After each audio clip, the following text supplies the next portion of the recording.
amen sur ce qui était dit, ce qui était prié. Merci Corinne pour nous l'avoir rappelé, cette mission qui est plus importante que jamais. Déjà, aujourd'hui, il m'arrive un truc un peu bizarre, c'est que je n'ai pas la trouille, je n'ai pas la nervosité habituelle. Je ne sais pas si c'est parce que ce que j'ai à vous dire a une importance, à mes yeux, très, très pressante. En fait, je vais vous parler de quelque chose dont on parle assez souvent ces derniers temps. Nous avons tous entendu parler les uns les autres, les prédicateurs ou des paroles qui nous rappellent le retour de Jésus. Le retour de Jésus, mes amis, c'est pas juste parce que Jean-Hubert ou Damien ou Martin ou Roberto ou qui que ce soit le sentent particulièrement maintenant. Il y a des raisons très tranchantes pourquoi nous parlons de cela. En fait, la raison, c'est que Jésus le dit lui-même. Jésus a dit qu'il reviendra. Ça, on prêche depuis 2000 ans maintenant. Donc, du coup, il y a certains qui se disent bon, c'est bon, hein, on a entendu depuis 2000 ans, ça ne va pas nous tomber dessus cette année-là. Mais méfiez-vous. Non, c'est qu'il n'a pas seulement dit qu'il reviendra, il a aussi dit certaines choses qui vont arriver avant. Donc, son retour ne pouvait pas arriver vraiment parce que certaines choses ne sont pas encore accomplies. Il y a des prophéties de la part de Jésus, bien sûr, mais aussi de la part de Daniel et bien d'autres qui parlent du retour de Jésus et des choses qui doivent s'accomplir avant. Et je ne suis pas le premier qui le dit et qui le remarque, mais ces prophéties-là, ils s'accomplissent l'une après l'autre. Et puis, on les a pratiquement, ou peut-être complètement, épuisées. Pour la petite histoire, ça date il y a quelques semaines seulement, et ça m'a pas choqué, mais ça m'a choqué, quoi. J'ai lu dans la presse un article, et cet article parlait de la rotation de la Terre. Et les scientifiques ont constaté que dans ces derniers temps, la Terre a commencé à tourner, pas beaucoup, je suis d'accord, quelques millisecondes par jour, mais elle s'est mise à tourner plus vite. Alors pour ceux qui connaissent la parole de Dieu, vous vous rappelez peut-être en Matthieu 24, qu'il est dit que le temps, dans le dernier temps, à cause des élus, soit raccourci. Pouh! Mes amis, ça vous fait peut-être rien, mais ça m'a fait quelque chose. Encore une prophétie accomplie. Encore un signe, parce que Jésus nous a dit de regarder sur les signes dans le ciel aussi, les choses naturelles qu'on peut voir ou mesurer avec des moyens de technique d'aujourd'hui, parce que je n'aurais pas pu voir sur ma montre que la journée était quelques millisecondes plus courte, mais elle l'était. Elle l'est, c'est-à-dire le temps se raccourcit. Et c'est exactement ce que Jésus a prédit avant que la fin arrive. Et c'est pour ça, j'aimerais vous parler de ce retour de Jésus. Et j'entends pas mal des frères et sœurs qui ont des idées et pas toujours très justes sur cela. Vous savez, la parole nous parle de ça. Jésus reviendra dans un instant court, comme un éclair dans le ciel. Ce sera un moment où nous ne pouvons pas nous préparer. Donc la préparation, c'est maintenant, mes amis. C'est avant. Hein? Donc, parce qu'au moment où ça arrivera, on n'aura pas le temps. Jésus nous a donné l'histoire des vierges sages et les vierges folles. Vous vous rappelez de ça, je ne vais pas faire une prédication là-dessus, mais pour dire qu'il y aura un réveil, mais le réveil du sommeil, pas seulement le réveil pour celui qu'on prie, pour que les gens se réveillent et qui se donnent à Jésus en masse et qu'il y aura des signes et des miracles qui seront là. Ça aussi, mais il y aura un réveil où nous nous rendons compte, c'est le moment. Et là, nous n'allons pas pouvoir changer quelque chose. Hein, il est dit que les morts qui sont morts en Jésus-Christ ressusciteront. Ce sera dans un petit instant, juste avant que nous soyons enlevés. Enlevés avec Jésus dans les airs, comme il est écrit dans la parole. Après, il y a toute une chronologie des choses où je ne vais pas m'étaler là-dessus parce que pas tous les chrétiens sont d'accord sur la chronologie des choses. Donc, tous sont d'accord sur l'enlèvement, mais après, il y a le millénium et tout ça.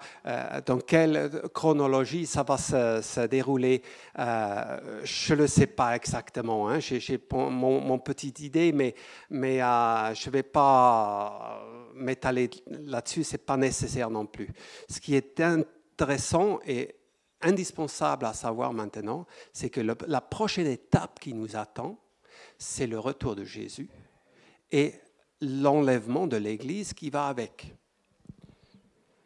Donc, j'ai entendu plusieurs d'entre vous exprimer la crainte, est-ce que je serai pris? Est-ce que je vais être enlevé avec Jésus ou est-ce que je vais rester sur cette terre? C'est une question légitime, hein, parce que Jésus, il dit qu'il y aura des personnes dans le même lit, une personne sera prise et l'autre non, il y aura deux qui bossent ensemble au moulin ou ailleurs, et il y aura une personne qui sera prise et l'autre non. Donc la question, c'est quand même légitime.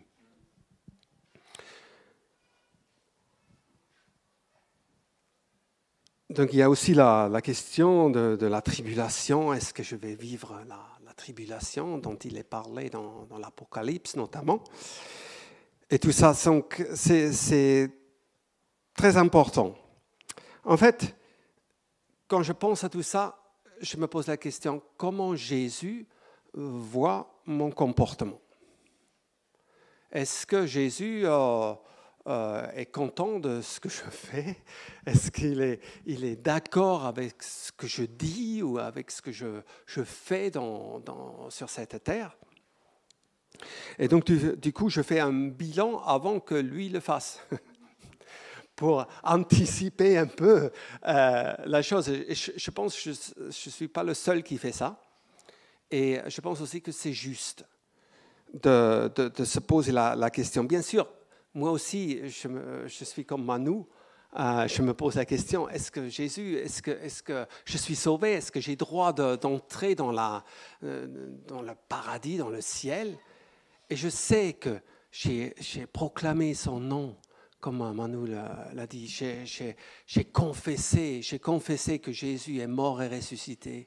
Et je le confesse encore aujourd'hui. Et je le crie sur les toits, comme on a chanté tout à l'heure. Et ça ne me dérange pas du tout. Et il est dit que, Jésus dit que celui qui a honte sur cette terre de moi, j'aurai honte aussi pour confesser son nom. Et je ne suis pas dans la crainte proprement dit comme ça, mais c'est juste de faire un bilan régulièrement. Et je vous encourage à le faire, vous aussi.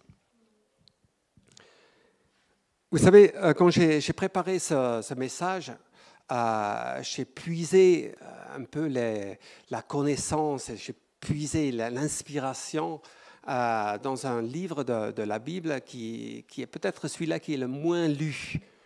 C'est la livre de l'Apocalypse, qui veut dire, bien traduit, parce que l'Apocalypse c'est un mot grec, et s'il est traduit en français, c'est révélation. La révélation de Jésus-Christ. Donc dans ce livre-là, j'ai choisi ça plutôt que de m'inspirer des évangiles, parce qu'il me semble que c'est l'actualité.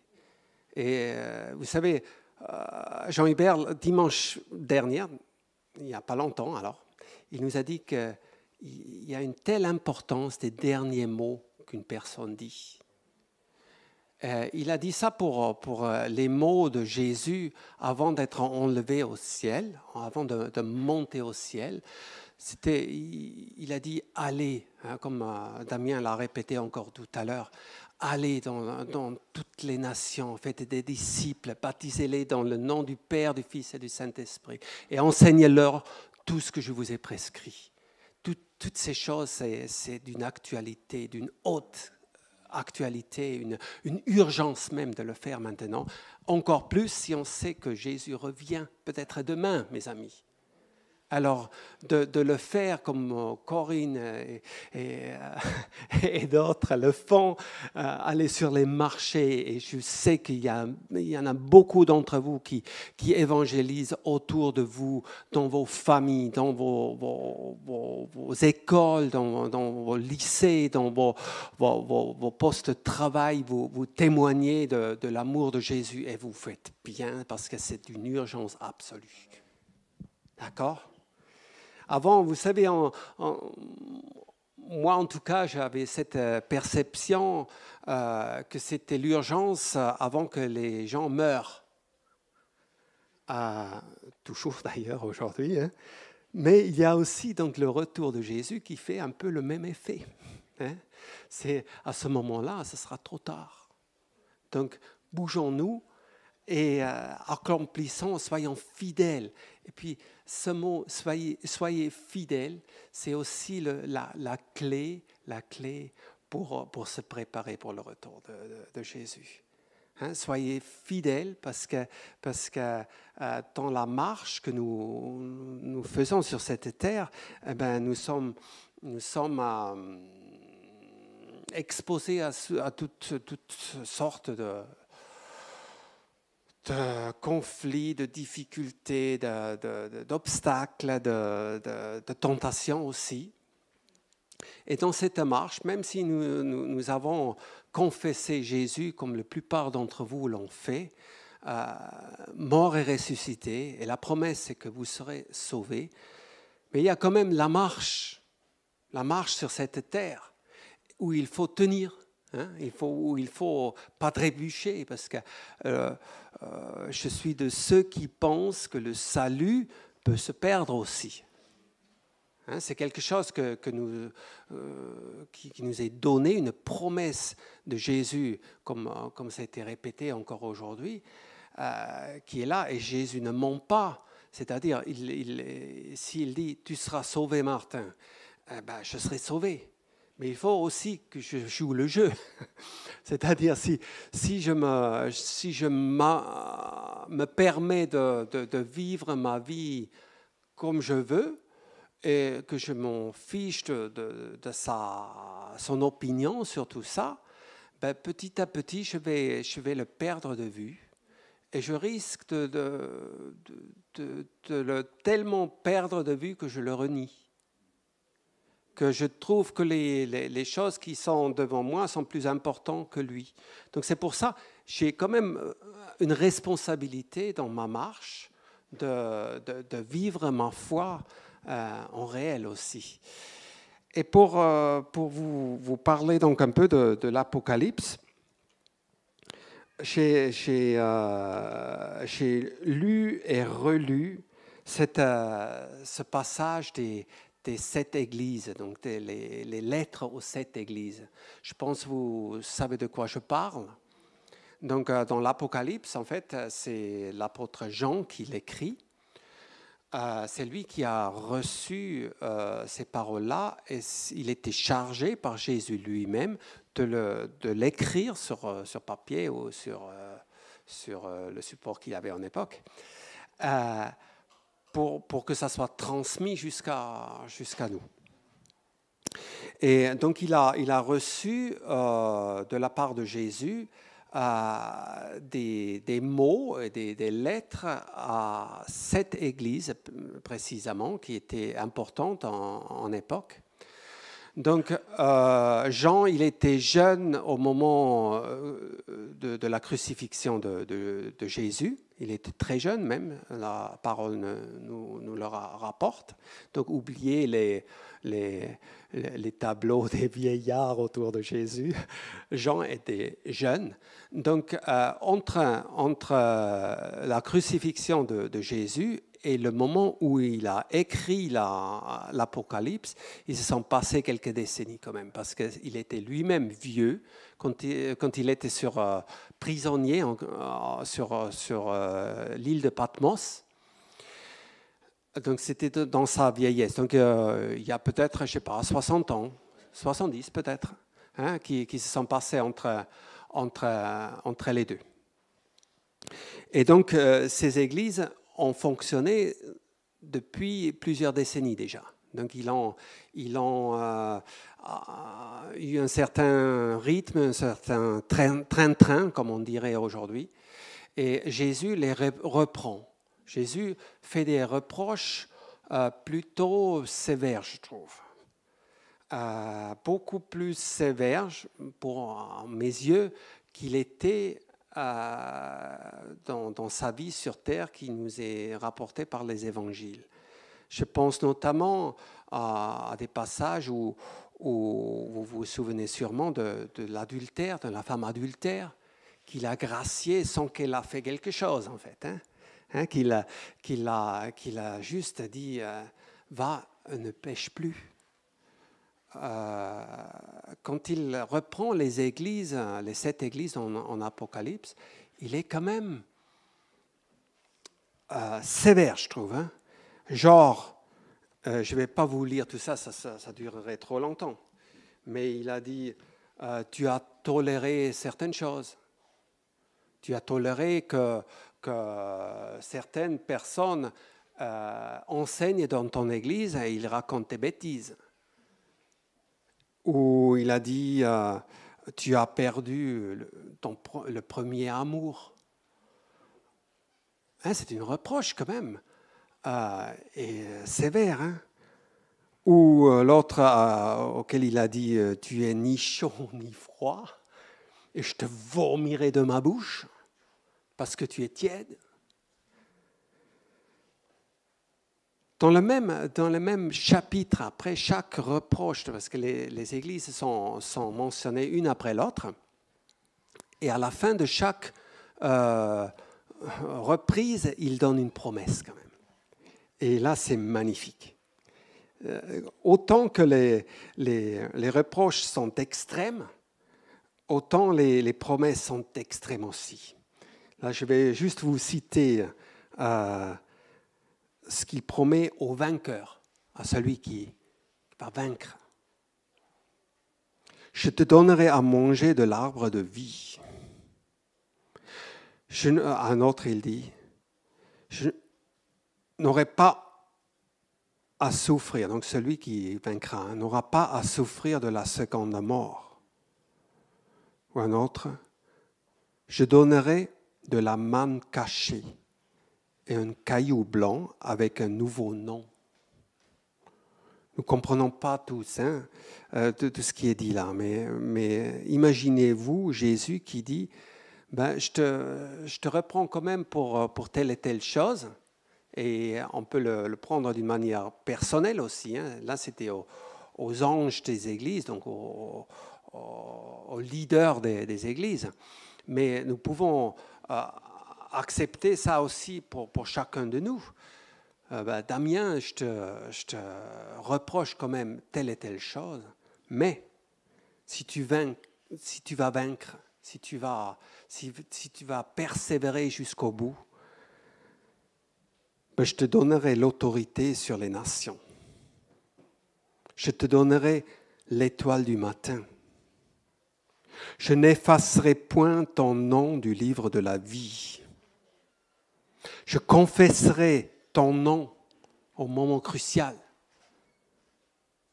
Hein, Eric, si tu persévères jusqu'au bout, ben, au moment du jugement, je me lèverai et je dirai non, il n'y a pas de condamnation pour Eric. Parce que Eric a donné sa vie à moi. Il a confié sa vie au Seigneur des Seigneurs. Donc il sera gracié. Ou pour un autre, il dit, je ferai de lui une colonne dans le temple de mon Dieu. Et j'écrirai sur lui le nom de mon Dieu. Et encore un autre, il dit, je le ferai asseoir sur mon trône. Oh, wow.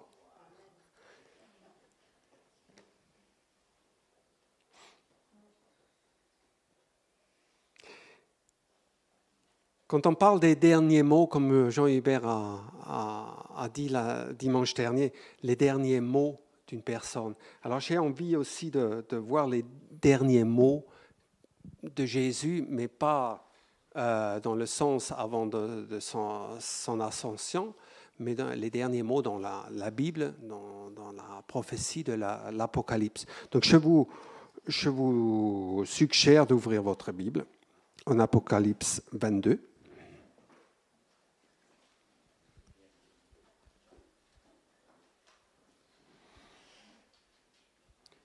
Non seulement Jésus parle de son retour, là encore une fois,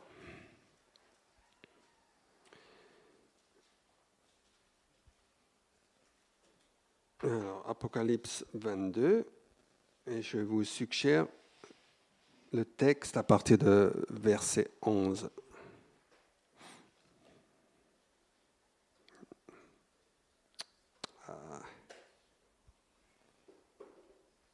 Apocalypse 22, verset 11. Là, il est dit que celui qui est injuste soit encore injuste, que celui qui est souillé se souille encore, et que le juste pratique encore la justice, et que celui qui est saint se sanctifie encore.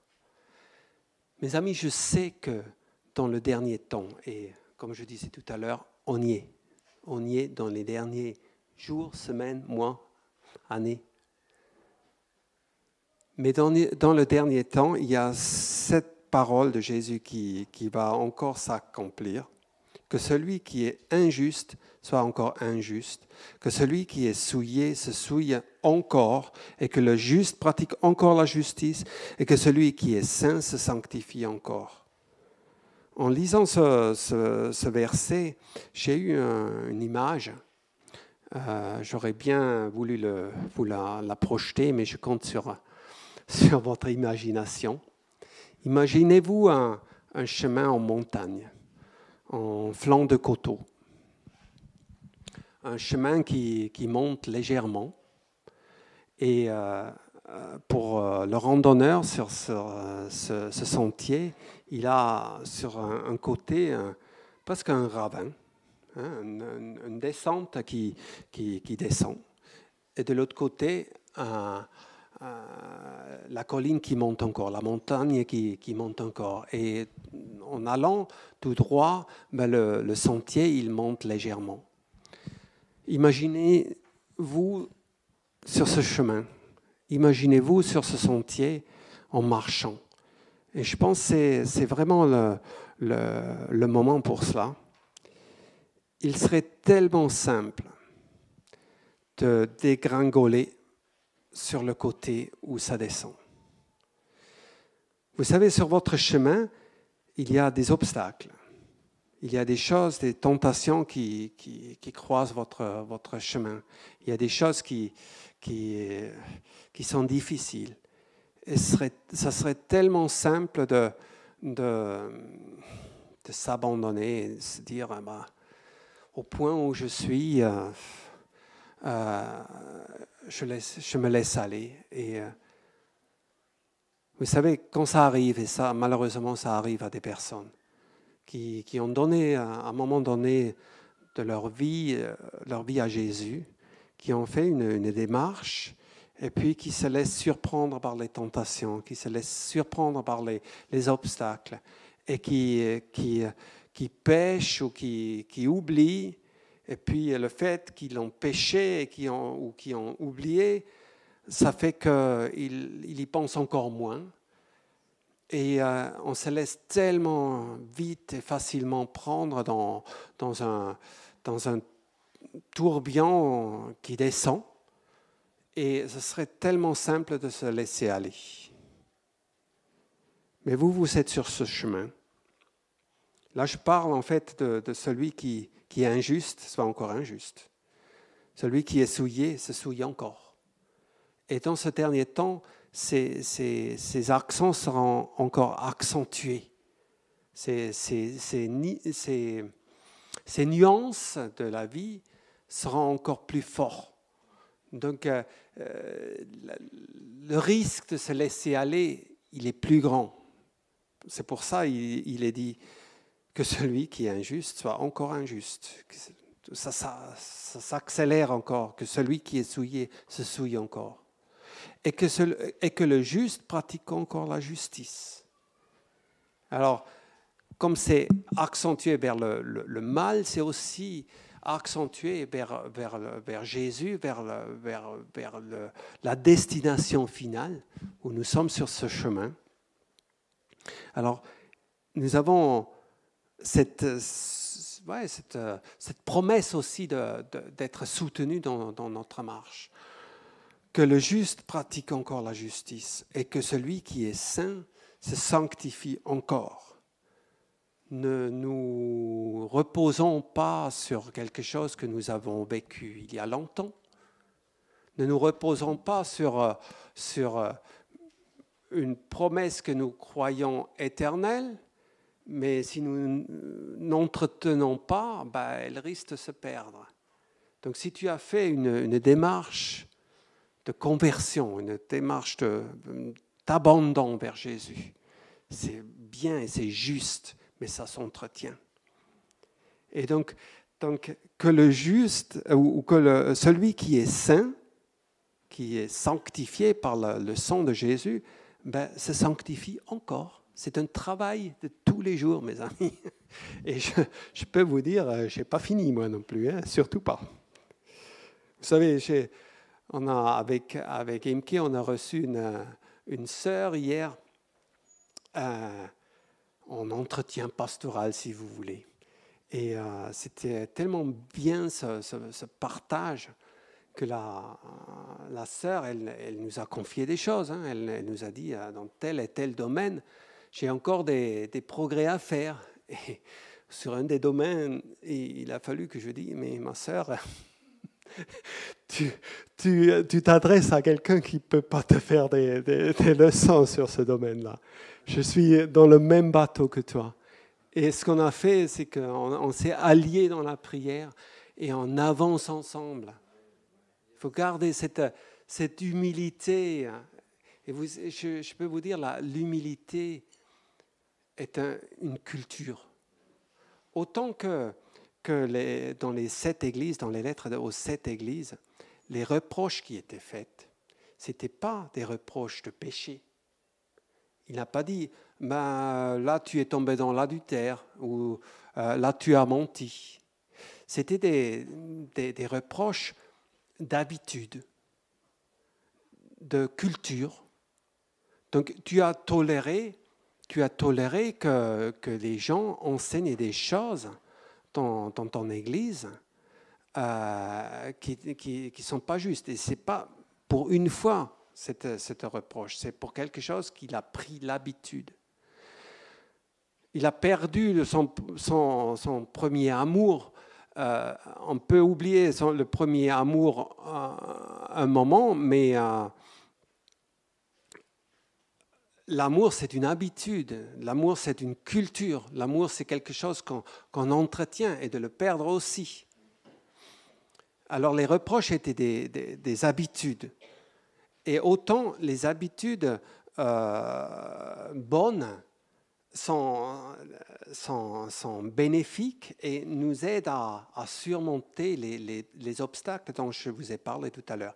Vous savez, on peut avoir des problèmes dans la vie comme ils ont témoigné dimanche dernier. Guillaume et Anya, vous vous souvenez de ce qu'ils ont vécu?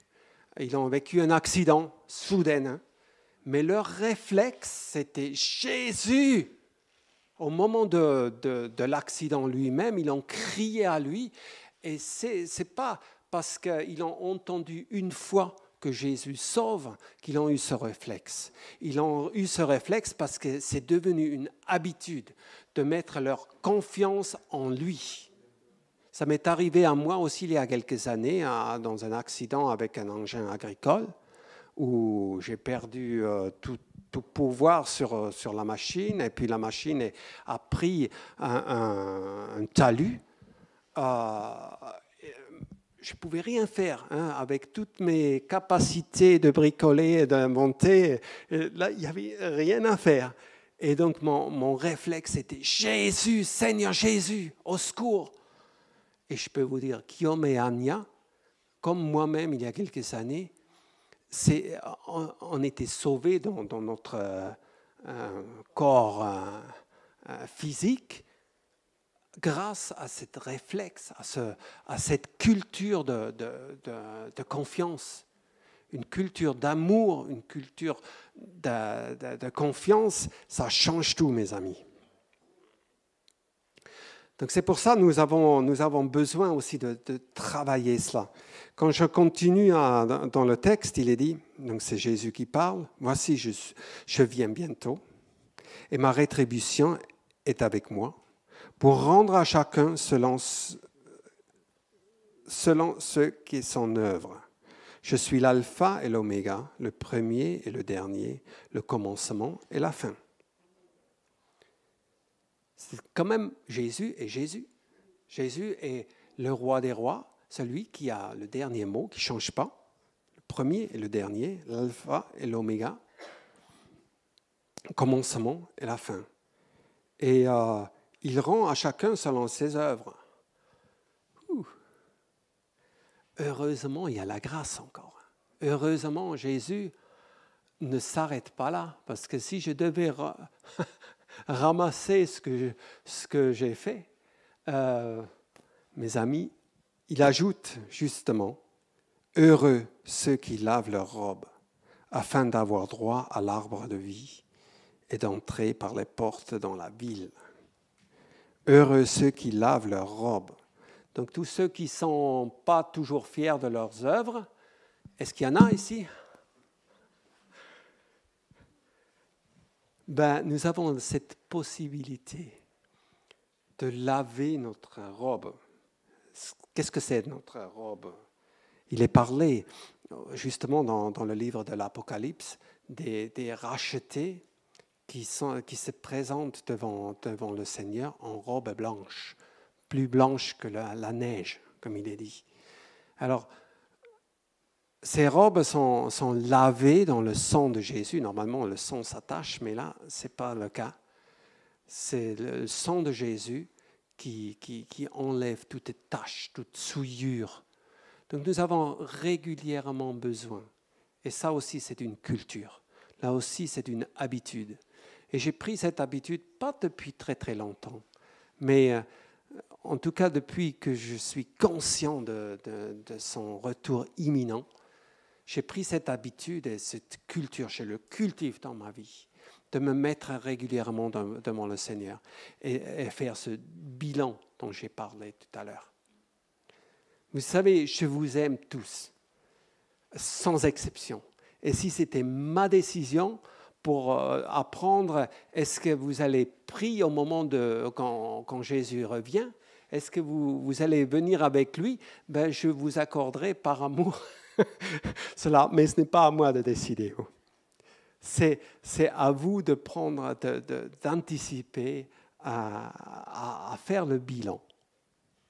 Je ne suis pas légaliste en disant ça. Il y a la grâce, justement, il y a la grâce. Mais la grâce, c'est cette faveur imméritée qui se déclenche par un processus qui est une loi spirituelle où je ne change rien. Souvent, je montre aux gens qu'il y a des lois physiques. Alors, si je fais tomber la feuille, qu'est-ce qui arrivera? C'est pas compliqué, hein? Elle tombera. Ça, c'est une loi physique. Il y a des lois spirituelles qui fonctionnent aussi bien et encore plus sûres, parce que en fait, Dieu peut changer les lois physiques. Hein? Pour beaucoup d'entre vous, nous avons vu des miracles.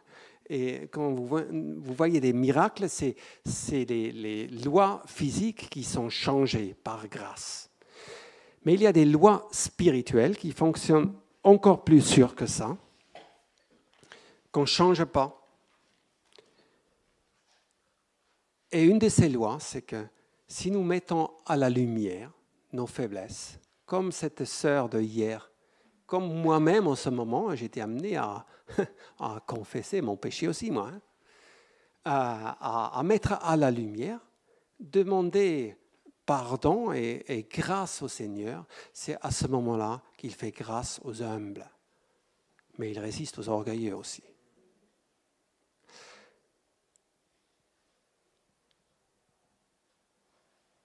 Je ne continue pas le texte, hein. Vous allez le lire, encore les quelques phrases qui restent, les quelques versets qui restent, après donc dans le verset 15 et tout ça, c'est dur aussi pour ceux qui seront refusés.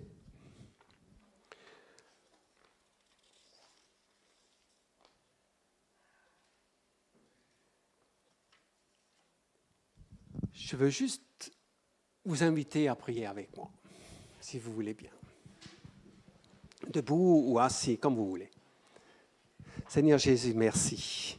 Merci pour ta grâce qui est encore opérée aujourd'hui. Pour cette faveur imméritée que tu nous accordes encore. Seigneur, nous avons tous nos vêtements, nos robes. Bon, maintenant, c'est des pantalons et des chemises. Mais nous avons tous nos taches de souillure. Nous avons tous nos casseroles que nous traînons derrière nous. Mais nous savons, Seigneur, que tu es là encore pour gracier. Tu es encore là pour mettre ton sang à disposition. C'est pour ça, Seigneur, encore aujourd'hui, nous voulons laver nos vêtements dans le sang de Jésus, dans le sang de l'agneau qui était immolé, l'agneau innocent. Alors Seigneur, dans ce sang, nous voulons mettre nos vêtements et avec ça toute notre vie. Et te demander pardon pour nos manquements, pardon pour nos péchés aussi et pour notre négligence ou quoi que ce soit.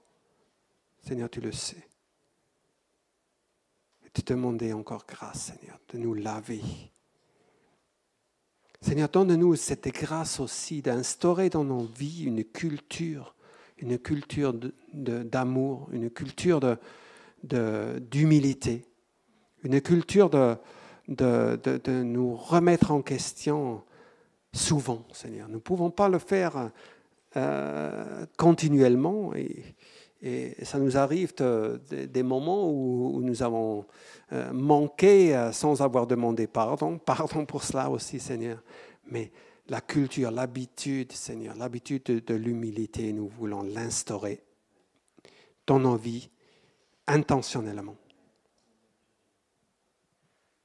Alors, si vous êtes d'accord avec ça, levez juste la main. Jésus le sait. Jésus connaît votre cœur. Il connaît votre démarche. Il connaît votre consécration. Il connaît votre envie de lui plaire. Merci Seigneur Jésus, toi le roi des rois. À toi nous voulons donner toute la gloire. Ne garde rien pour nous, Seigneur, pas de gloire pour nous, mais à toi, toute la gloire, à ton nom, Seigneur Jésus. Amen.